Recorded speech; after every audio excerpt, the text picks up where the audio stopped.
కళావాహన. ఇది కొంతమందికి వస్తూ ఉన్నటువంటి ఒక చిన్న అనుమానం.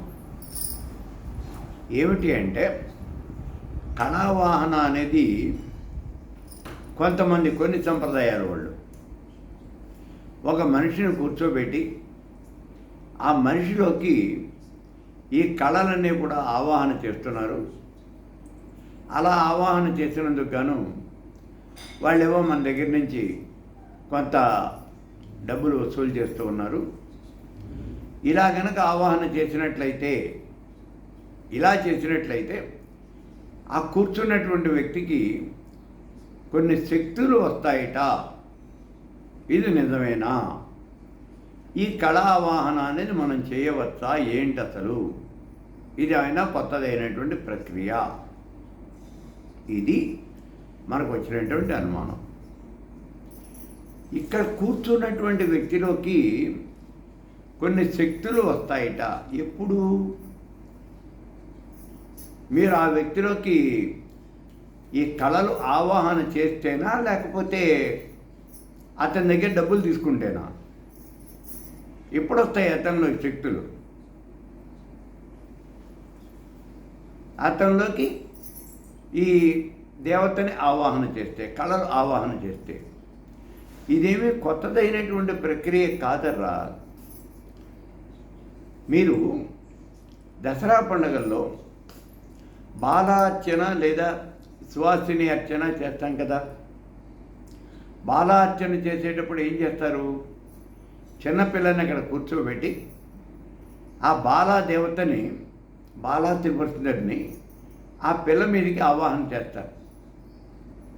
అప్పుడు న్యాసం చెప్తాం కదా, అంగన్యాస కలన్యాసాలు చెప్తాం. అన్ని రకాలైనటువంటి కళలతోనూ సర్వకళా సమితమైనటువంటి ఆ దేవతని ఆ కూర్చున్నటువంటి ఆ పిల్ల మీద మనం ఆవాహన చేయటం అనేది జరుగుతుంది. అదే ఇప్పుడు అక్కడ చేసే ప్రక్రియ కూడా. కాకపోతే ఏమంటే, మనం ఇంట్లో ఇది కేవలం పూజా విధానంగా మనం కూర్చుని ఆ దేవతని ఆవాహన చేస్తాం. ఆ దేవతకి పూజ చేస్తాం, అష్టోత్తరం సహస్రం పూజ చేస్తాం. ఆ క్రతువు అంతా అయిపోయిన తర్వాత మళ్ళీ ఆ దేవతకి అక్కడ దిగ్విమోకం చెప్పేస్తాం. మనం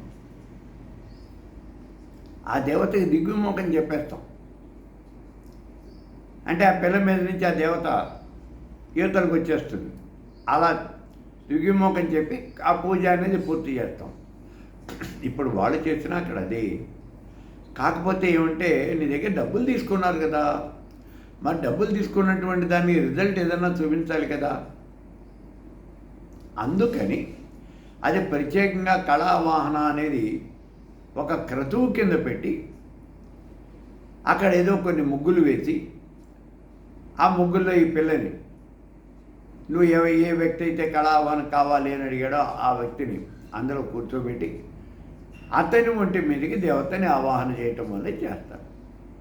ఆ కళలన్నీ కూడా ఆవాహన చేయటం అనేది చేస్తారు.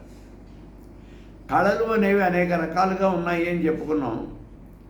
దాంట్లో మనం ఎక్కువగా వాడుకునేది ఏమిటి అంటే దేవతా కళలు.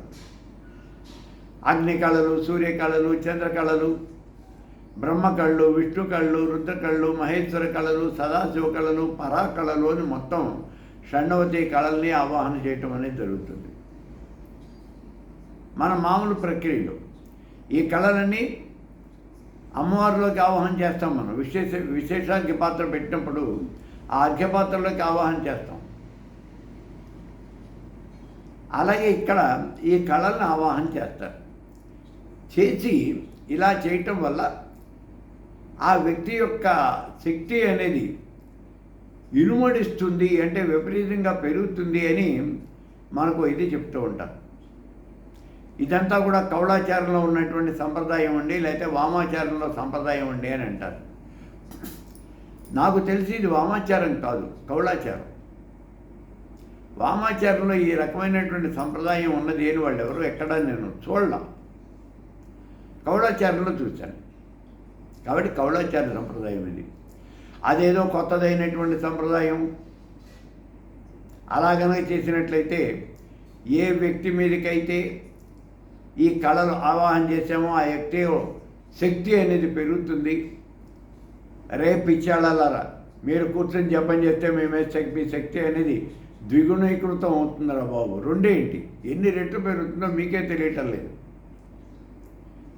మీ శక్తి అనేది మీకు తెలియటలా.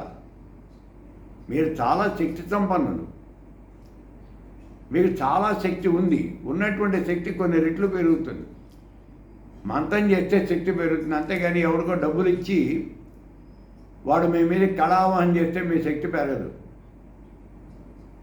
అలాంటి పిచ్చి పనులు ఏం చేయక్కర్లా. మీరు మంత్రం చేయండి. వేలు, లక్షలు, కోట్లు మీరు ఎంత చేయగలిగితే అంత చేయండి. మళ్ళీ మీరు ఇంత కళావాహన చేయించుకున్నా ఏమంటే మంత్రం అనేది కేవలం పొద్దున మాల సాయంత్రం మాల చేస్తే సరిపోతుందా? ఇలా కుదరదు. మీరు మంత్రం గట్టిగా చేయండి.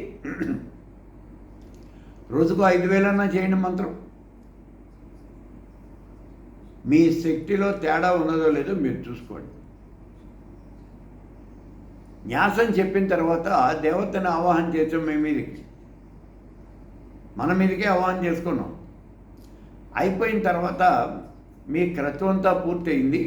ఇప్పుడు దేవతకి మళ్ళీ దిగ్విమోకం చెప్పేయాలి. యథాస్థానం ప్రవేశయామి. అమ్మాయి ఎక్కడి నుంచి వచ్చావో అక్కడికి వెళ్ళి కూర్చో.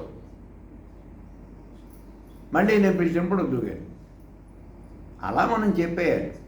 అంతేగాని 24 hours అది ఆ దేవతను మన మీద అట్టిపెట్టుకోకూడదు. దిగ్విమోకం అనేది తప్పనిసరిగా చెప్పాలి. కాబట్టి కళావాహన అదేదో ప్రత్యేకంగా ఒక ఆచారంలోనే ఉంటుంది, ఇంకెక్కడా ఉండదు. ఇలా చేసే ప్రక్రియ మాత్రం కౌళాచారంలోనే ఉంటుంది. ఏది ఆ ముగ్గులు వేసి ముగ్గుల్లో పూలన్నీ అలంకారం చేసి 10 మందిని పిలిచి వాళ్ళందరికీ భోజనాలు పెట్టి ఈ పటాటోపం అంతా కూడా సమయాచారంలో ఉండదు, కౌళాచారంలో ఉంటుంది. వామాచారులు కూడా ఇలాంటి ప్రక్రియ చేయరు. కాబట్టి ఈ విషయాన్ని గుర్తించండి. ఎప్పుడు కూడా వాళ్ళెవరో చేశారు అని మీరు పరుగులు పెట్టద్దు. మీ సంప్రదాయం ప్రకారం మీ గురువు గారు ఏం చేశారో ఏం చెప్పారో అదే చేయండి. వాళ్ళు ఇలా చెప్పారండి, మీ సంప్రదాయం కానటువంటి వాళ్ళతో, మీ ఆచారం కానటువంటి వాళ్ళతో మీరు వాటిని గురించి అసలు చర్చలు చేయవద్దు. మంత్రజపం ఎలా చేయాలి అనే మాట కూడా మీ సహాధ్యాయులతో మాట్లాడుకోండి. మీ ఆచారంలో మీ సంప్రదాయంలో ఉన్న వాళ్ళతోనే మాట్లాడుకోండి. అంతేగాని ఇతర సంప్రదాయాల్లో ఉన్న వాళ్ళతో ఈ విషయాలన్నీ కూడా డిస్కస్ చేయొద్దు. దానివల్ల మీకేం ఉపయోగం ఉండదు, చెరుపు ఉంటుంది. వాళ్ళు 4 ఉన్నారు అవతల. ఆ 4 ఏదో ఒక మాట చెప్పారు. మీది కనుక కొంచెం వీక్ మైండ్ అయితే అదే కరెక్టేమో, మనం కూడా అలాగే చేయాలేమో అనిపిస్తుంది మీకు. శ్మశానంలోకి వెళ్ళి ఒక శవం మీద కూర్చుని మనం జపం చేస్తేనేమో ఆ మంత్రం ఫలిస్తుందేమో లేకపోతే ఫలించదేమో. వాళ్ళంతా అలా చేస్తున్నారు, వాళ్ళంతా గోతులో దూకుతారు. నీకెందుకురా బాబు? నీకు మీ గురువుగారు ఏం చెప్పారో చూసి దాని వరకే చేయండి. ఎక్స్ట్రా విషయాలు మనకు అవసరం లేదు.